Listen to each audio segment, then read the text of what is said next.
Hey folks, Matt Sharp here with another Pacific Angler casting video. We are out in the field where I do my introduction to fly fishing courses, and today we're looking at what I consider the most important skill or technique in fixing mistakes in your cast. Now, it's a very simple one, but it's something that all advanced casters do, intermediate casters should be doing, and I teach it right off the hop in my introduction to fly fishing course. So what is it? Well, it's look at your backcast. But don't worry if you're gonna tune out now, you say, I already know that. I'm gonna look at looking at your backcast in a much more detailed way. I'm gonna teach you guys some tricks on where to look and how to look that are gonna keep you following that track in a much more effective manner. If you guys are new to this channel, we do a bunch of casting tips, a bunch of fishing tips, and we also do the Friday fishing report. So please consider subscribing. And without further ado, let's get into the casting.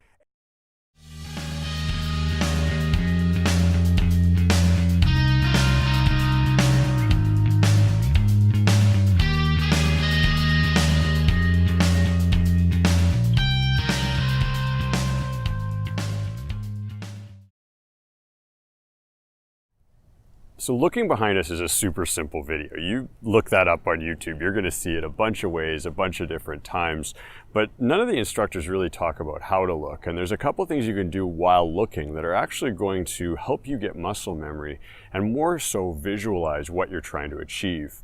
And so what I do is I follow two planes, two areas to look that are gonna help you get two really critical things fixed in your cast. The first one is your plane. We talked about the plane or the rail of power in my earlier video. If you missed that, check that out up here.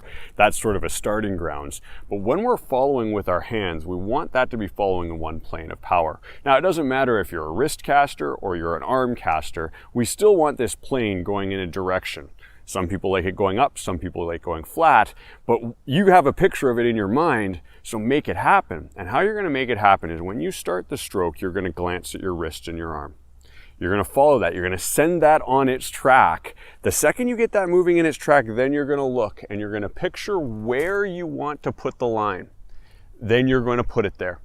It's a simple trick of looking first here, then there, and it's going to allow you to fix little tweaks and make quick little adjustments in your cast to really help you cast more effectively. So what does that look like in practice? Well, it looks like this. We're gonna come up onto our rail. I'm gonna follow my hand. Okay, it's going in the right direction. Now I'm gonna lance. I'm picturing where I want to be, and then I'm gonna hit it. Very simple, very straightforward. In an actual casting practice, this is what it looks like. Up onto my rail, look, and fire.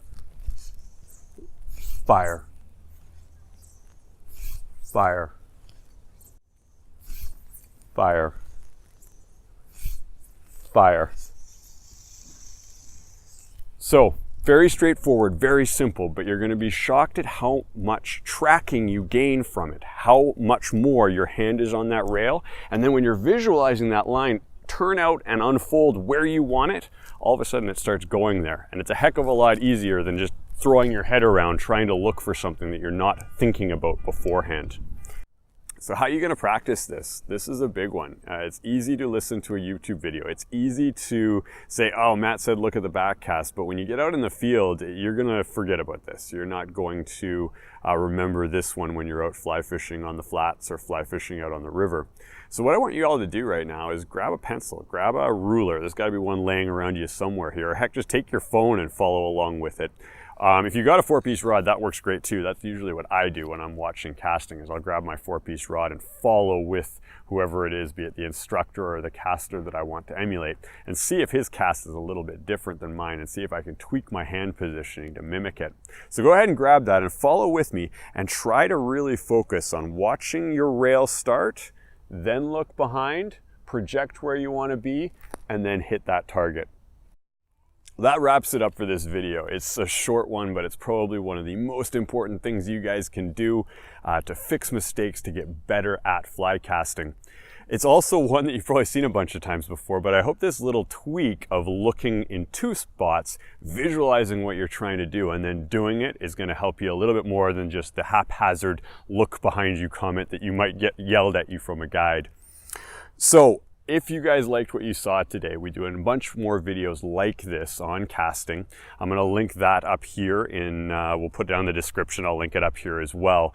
Make sure you check out our blog at www.pacificangler.ca, and we'll catch you in next video.